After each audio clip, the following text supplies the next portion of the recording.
It is my job to provide the oversight to every law enforcement agency, all manner of narcotics cases. It's frustrating for the candidates as well. I have spent my whole career trying cases. I've tried more cases to a jury than I can easily count to determine if charges are appropriate or not. I hear people say all the time, can't you make these races partisan? We're the second step in the judicial process. Welcome to In the Arena. I'm your host, Representative Mindy McAlindon. Today, joining me in the arena is Brandon Carter. He is the prosecuting attorney for Washington and Madison Counties in Northwest Arkansas. But he's also running for a higher office, and we're going to talk to him and learn a little bit more about why he's seeking to become a judge and what it means to be a judge. So I hope you'll join us. Well, Brandon, welcome to the program. It's good to have you. Thank you for having me today. I appreciate it. No, I'm excited about our conversation. I think this is a subject people like to learn about because they don't necessarily know a lot about it. So let's maybe start at the beginning. You are the prosecuting attorney for Washington and Madison County. Is that correct? That's correct. I was appointed to that job by our governor back in late 2024, and I took office on January 1st of 2025. Okay, and so are all prosecuting attorneys appointed, or are they generally elected? They're always elected. I was appointed to finish the term of my predecessor, who was elected judge here in Washington and Madison Counties. Okay, perfect. And so how long is the term for a prosecuting attorney? It's 4 years, and there was half of it was left. So I will serve in this position for 2 years. Anything longer than that, they hold a special election. Okay, awesome. And then tell me, just for some background for listeners who may not fully understand what the role is, what exactly does a prosecuting attorney oversee on a daily basis? So the prosecuting attorney in Arkansas is a constitutional officer that's considered the top law enforcement officer in their jurisdiction. So in my jurisdiction, that's the 4th Judicial District, which is Washington and Madison Counties. It is my job to provide the oversight to every law enforcement agency in my 2 counties. I then present the cases that they make arrests on to juries or to courts to find dispositions. I also screen cases to determine if charges are appropriate or not at the outset. So we're the second step in the judicial process, the first step being arrest, the second step being the court process, and my office oversees all of that. And about how many cases come through your office like in a month? I can give you, it's easier to give it to you for the year because we just compiled our annual report, and last year was an unusual year in 2025. Washington County suffered from a horrible COVID backlog of cases. So last year we closed about 4,500 cases, disposed of 4,500 cases. We opened about 2,500 cases. So ultimately you'd want a 1-for-1 ratio. So for every case we open, we close a case. So if the wheel of justice is turning at the rate it should, about 2,500 cases a year. That's pretty significant. So besides trying cases, you're actually managing an entire office, correct? I mean, you have a lot of administrative duties as well. So what does that look like? That's what most of my job is, actually. You know, the 4th Judicial District is the second largest judicial district in the state. Now, it's a distant second to Pulaski County and Perry counties down there in the center part of the state with Little Rock. Benton County and Washington and Madison counties are roughly the same size. Right now, our office is a little bigger in terms of cases prosecuted, but they have a few more employees than us. So depending upon the metric you look at, either this office or Brian Sexton's office in Benton County is bigger. My office has about 55 employees spread over 2 counties. About half of those are deputy prosecutors that I oversee. I spend the vast majority of my time providing guidance, essentially, and administrative duties to all of those employees. It's an aircraft carrier that takes a long time to turn, quite frankly. Larger cases, I will handle myself. There are a number of large-scale cases that I'm personally prosecuting, but day-to-day cases are handled by my deputies. Okay, and so let's talk about those cases. What are you seeing mostly? Violent crime, drug trafficking, white-collar, fraud? Like, what do you typically, I assume you see kind of everything, but what are you really seeing kind of the bulk of the type of cases that you deal with? The majority of cases, the largest single category, rather, of cases that this office deals with, and I think it's pretty true of every prosecutor's office in Arkansas, are narcotics cases. We have a drug epidemic in Arkansas, and we prosecute all manner of narcotics cases, from just possessing narcotics, possessing the paraphernalia to use narcotics, up and through trafficking narcotics. And there's a lot of residual crime that comes from the trade as well.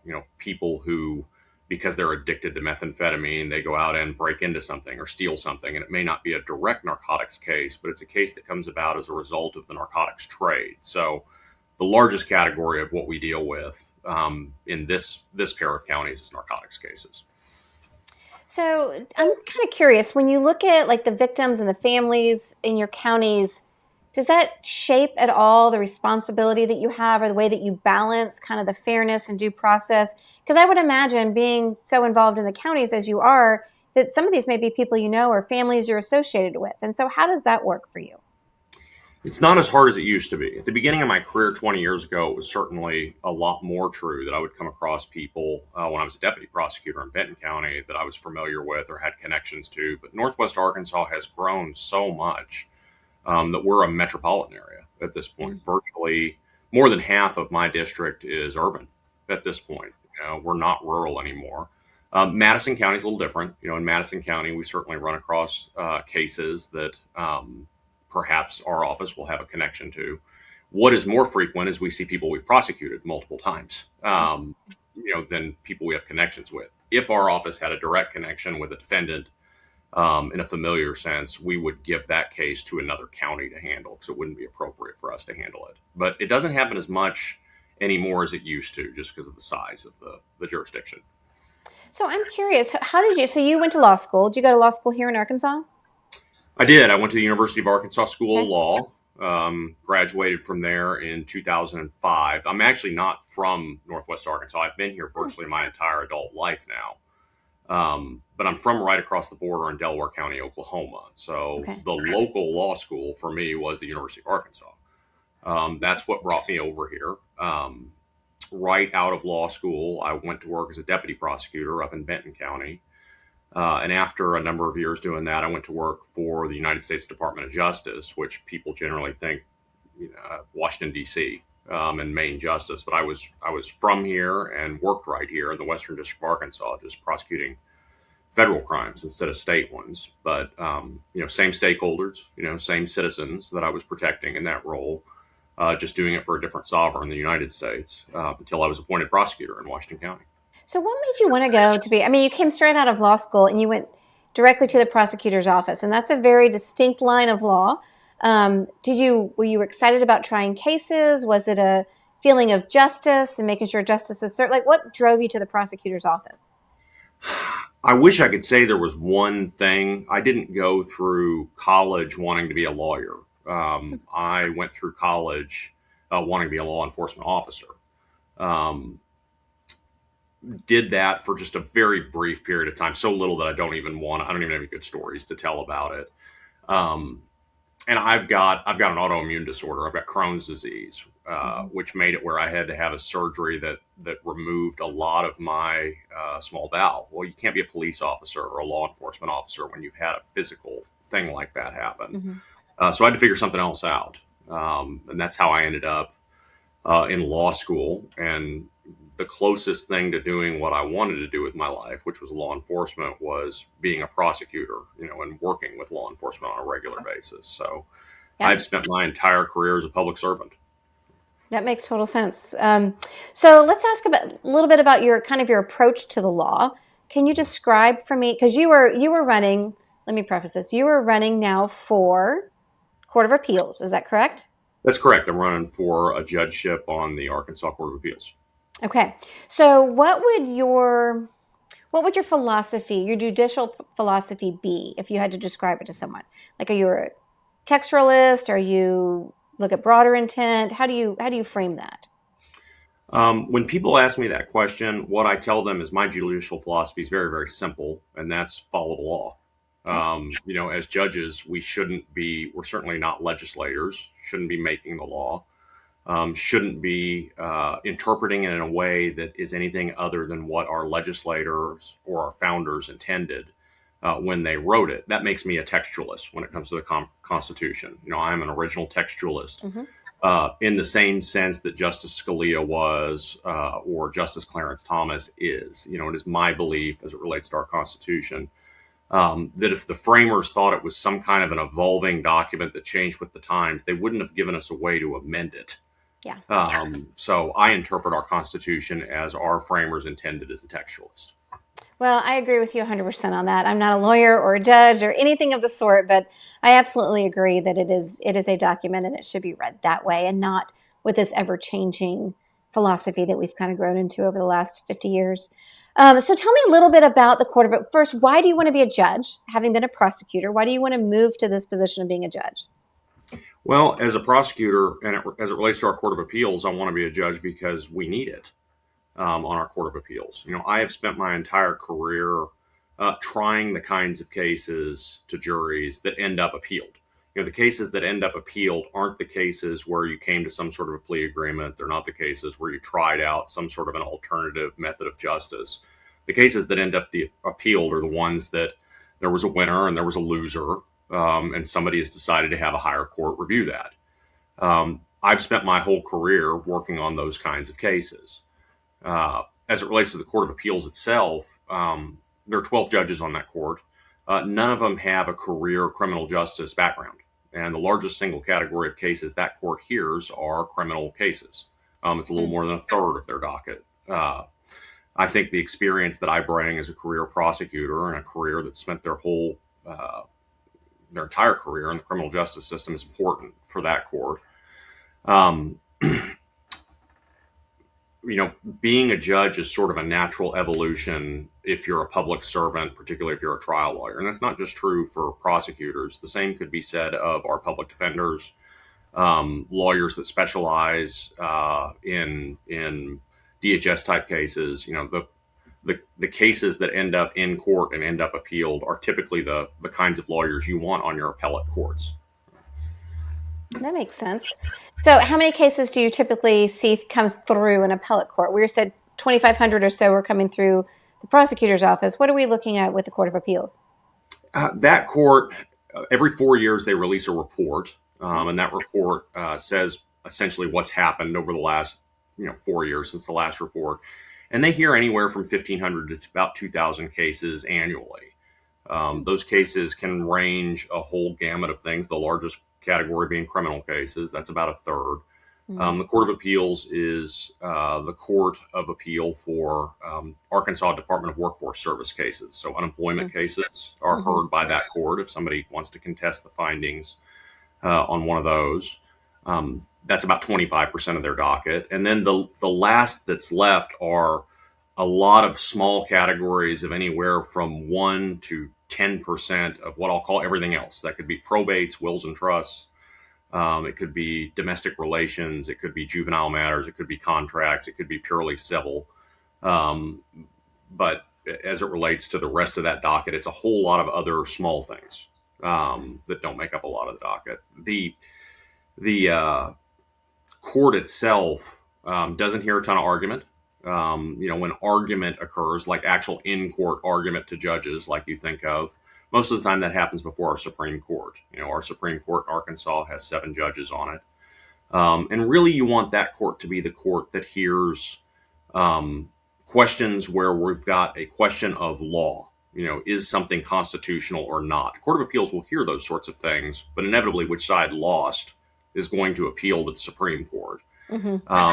So, as a result of that, most of those things end up before the Supreme Court. And frankly, things that don't deal with that are in the Supreme Court, they will send down to the Court of Appeals. So the caseload varies, but it's in the 2,000 case a year ballpark. Okay. So that's kind of interesting to me. So it seems like a lot of the cases that come before you, some of them will be referred on. Are there many that stop with you? It sounds like a lot of them, from what you just said, refer on to the Supreme Court. Yes, I mean the Court of Appeals is a court that essentially, in its essence, and I used to have a long legal description I gave for this, but a supporter of mine at a function described it as a quality control court.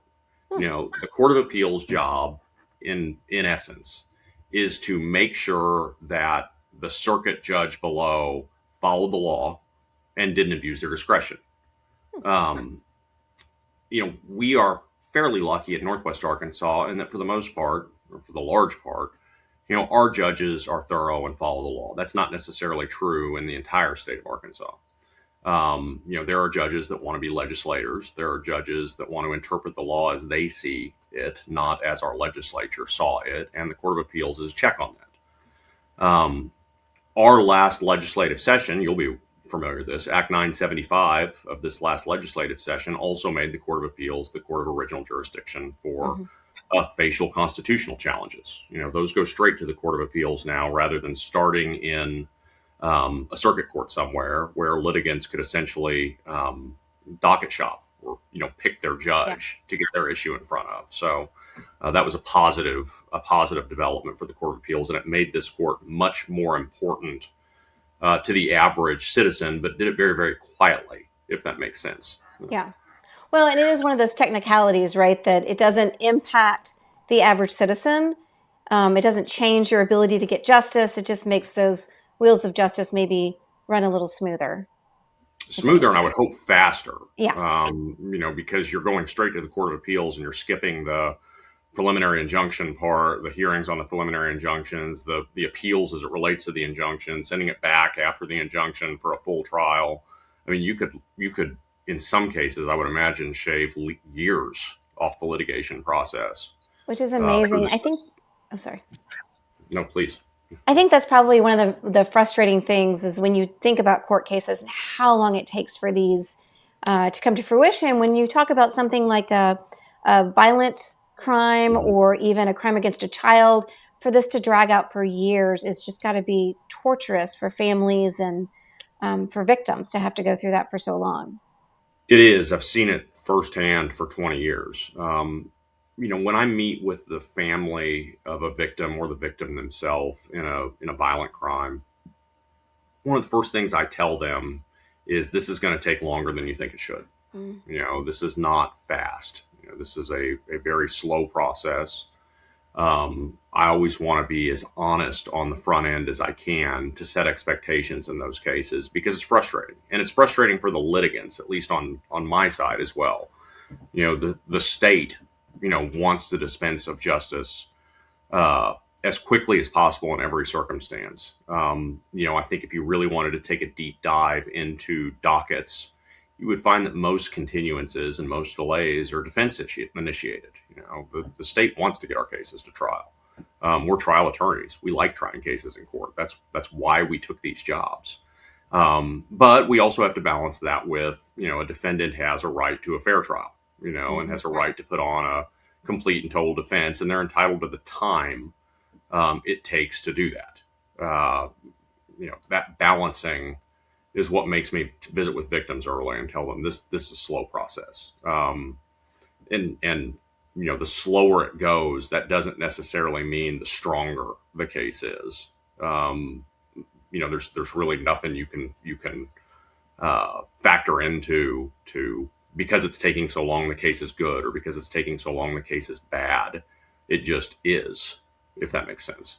It does, but we always like to fill that vacuum with all of those questions and fears and concerns that we have. So I imagine that is kind of what you would jump to, is like, their case must be really good, or no wonder it's taking so long. And yeah, I imagine that's very, very difficult, and difficult to manage as a prosecutor, right? To manage those expectations and to manage those fears and concerns. So the second thing I always tell victims, well, maybe not the second thing, but in the same conversation, not necessarily in the same breath, but in the same conversation, I will often tell victims, there's going to come a time that you're very frustrated at me because this is taking so long. And I can't, as the prosecutor, often tell them everything that's going on with the case, especially if they are themselves also a witness, or if they're going to be called as a witness to the stand.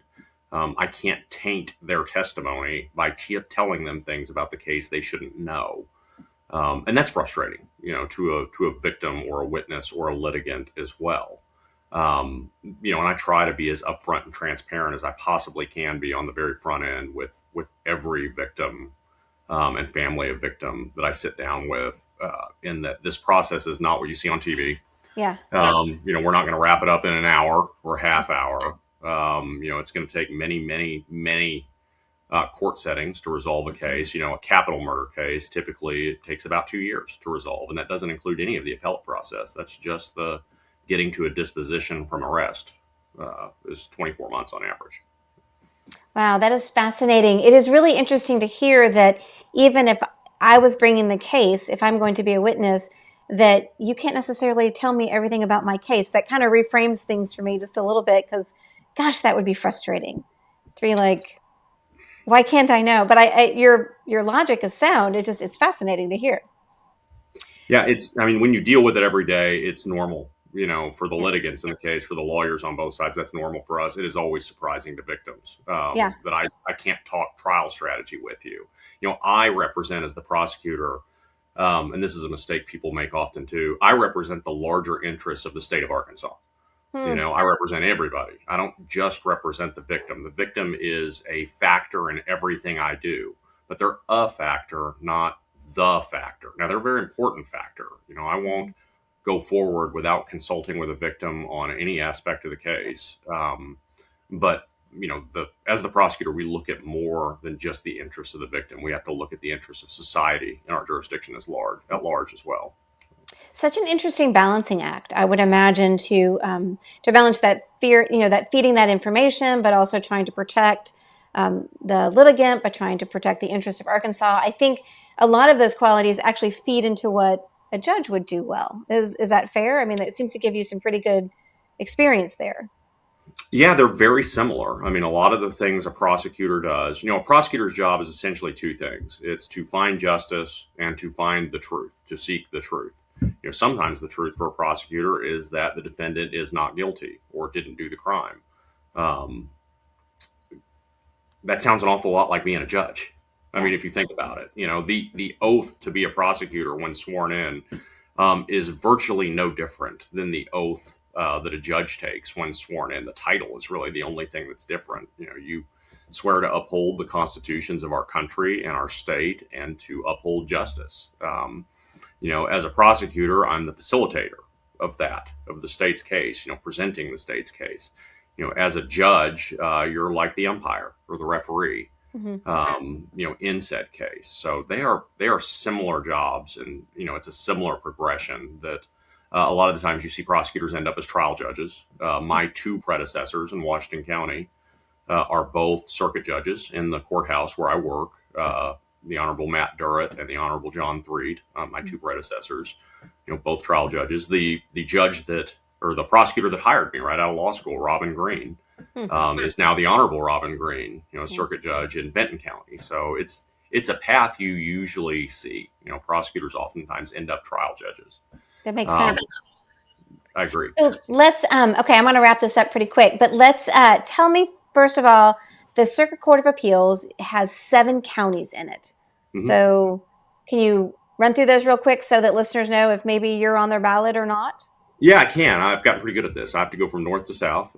Benton, Carroll, Washington, Madison, Crawford, Franklin, and Johnson counties from north to south are my 7 counties.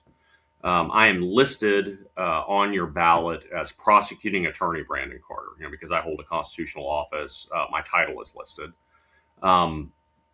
The only place that might be confusing is in Crawford County. Their prosecuting attorney is up for re-election, so there is a second prosecuting attorney listed on the ballot in Crawford County. He's listed in the prosecutor's race. I'm listed in the Court of Appeals race, obviously. So it varies from county to county whether I'm listed first or second on the ballot. There's 7 counties. I'm first on the ballot in about 4 of them, and I think second on the ballot in 3 of them. But nonetheless on the ballot in all of them. And it doesn't matter what ballot you draw. If you draw the Democrat ballot, the Republican ballot, the independent ballot, I will be on any ballot that you draw as Prosecuting Attorney Brandon Carter for the Court of Appeals. And all judges run nonpartisan, right? So and you're not really allowed to talk about partisan issues as you're running for election, correct? You're kind of, your hands are tied a little bit. They're tied a lot. The Amendment 80 of our Constitution in Arkansas has made all judgeships nonpartisan. And kind of in a belt and suspenders approach, the Judicial Discipline Commission in Arkansas has a code of ethics. And in that code of ethics, it says that a judge shall not run on behalf of a political party, or even advocate on behalf of a political party. It also says that somebody running for judge has to abide by those same rules. So, in a couple of different ways, I am prohibited from running on behalf of a party. That doesn't mean I check my values, and my beliefs and my background at the door when I'm running. But I'm not running on behalf of a party, and it's frustrating for voters. Probably the top question I get when I'm campaigning is, "Are you a Republican or a Democrat?" And people don't want to hear that you can't answer that question. In fact, oftentimes, not oftentimes, but occasionally they get angry when you Yeah. won't answer that question. But I think it's bad form for somebody running for judge to answer a question and break the law um, through the I answer. would say that's bad form. Yeah. Yeah, so it's frustrating for voters. It's frustrating for the candidates as well. I mean, it's Yeah. frustrating for the candidates as well. Lawyers understand it. The average citizen does not. Through this process, I must be running a nonpartisan campaign because I have been accused of being a member of both major political parties, Oh, at that's different funny. times. So I must be doing a pretty good job of running nonpartisan. That's funny. Well, I know it is frustrating. I hear, as a legislator, I hear people say all the time, "Can't you make these races partisan?" And I know in some states they may be partisan, but it is. I think it's a good education to remind people that judges, not only do they not run partisan, they can't even tell you, right? So if I'm running for mayor of a city council, I could tell you which way I went, even if it's nonpartisan. But as a judge, you're legally not allowed to even tell us or kind of give that implication, right? When part of the reason for that as well as a judge, what you want in a judge ultimately, I think, is somebody who's neutral and detached and will be an unbiased arbiter of facts and law if the case is before them. Mm-hmm. So to take a position on something outside of your robe makes it where you're biased in that issue. So the intent of Amendment 80 and the intent of those ethical rules is to keep the judiciary balanced and unpartisan and unbiased. But your average, lawyers wrote all that. Lawyers wrote all Right. those rules, and that's a very small segment of our society. Well, let me ask you one more question. Given that you can't tell us where you fall on any sides of these issues, is there anything? I didn't really give you an introduction of who you are and what you believe, and so within the realm of what you're allowed to tell us, you want to just tell us about what you want people to walk away from this conversation knowing? Yeah, I want people to walk away from this conversation knowing that when you go to the ballot box to select a judge, the best candidate is the candidate who has experience in the kinds of cases that they will be hearing. And in my case, those are cases that have been litigated before juries. I have spent my whole career trying cases. I've tried more cases to a jury than I can easily count. If I sat down, I probably could figure it out. But a good prosecutor doesn't keep score. I think that number is somewhere north of 60 over 20 years. But again, can't easily count them. And I have extensive appellate experience. I practiced before the Eighth Circuit Court of Appeals. And for people that are not familiar, that's a step under our Supreme Court, United States Supreme Court, when I was federal prosecutor. So, I have the experience that a judge on this court needs, to hear. And furthermore, and this is weird to say after 8 months of campaigning, I am not a politician. And if I am a politician, I'm a pretty lousy politician. I think after 8 months of campaigning, I probably am a little bit of a politician, but if I am, I'm a bad one. You don't want politicians, on your court. Politicians, pure politicians that are not doing it for society, but are rather doing it for themselves, are more likely to be activists. They're more likely to try to be a legislator from the bench. They're more likely to use the position as a stepping stone for their own career. And that is not what I'm seeking to do with my candidacy. I just want to continue to serve the people of this state like I have for the last 21 years. Fantastic. And your website where people can find out more about you? Yeah, my website is BrandonCarterForJudge.com. We're very active on Facebook and Instagram as well. But what I tell folks is on the website, everything you find there is very biased because I wrote it. So I encourage you to do a Google search, for me as well. Now put in the word Arkansas after my name, because my name's more common than you think. And if you do that, my entire 21-year career will be laid out on Google before you, and you can see what I am and what I believe and what I'm about and what I bring to this position that'll go to the polls next week. Fantastic. I know you're not a politician because you had to look up your website. We all know our websites really well. That's fantastic. Brandon, thank you so much for visiting with me today and just giving me a little bit of background about what the courts are like and what it's like to serve as prosecuting attorney. Best of luck to you in your election. Thank you. Appreciate you having me on your program here today. Thank you. Absolutely. Take care. Well, I hope you've enjoyed learning a little bit about Brandon Carter. He is the prosecuting attorney in Washington and Madison Counties here in Northwest Arkansas, and he has been involved as a prosecutor for the last 21 years. Currently, he's running for election to the Circuit Court of Appeals in the 4th District, which I think encompasses 7 different counties. And I hope you enjoyed it. I hope you learned a lot about him. And no matter how you vote, be sure that you go and vote on March 3rd. If you like this program, please be sure that you click like or subscribe, and we'll look forward to seeing you next week in the arena.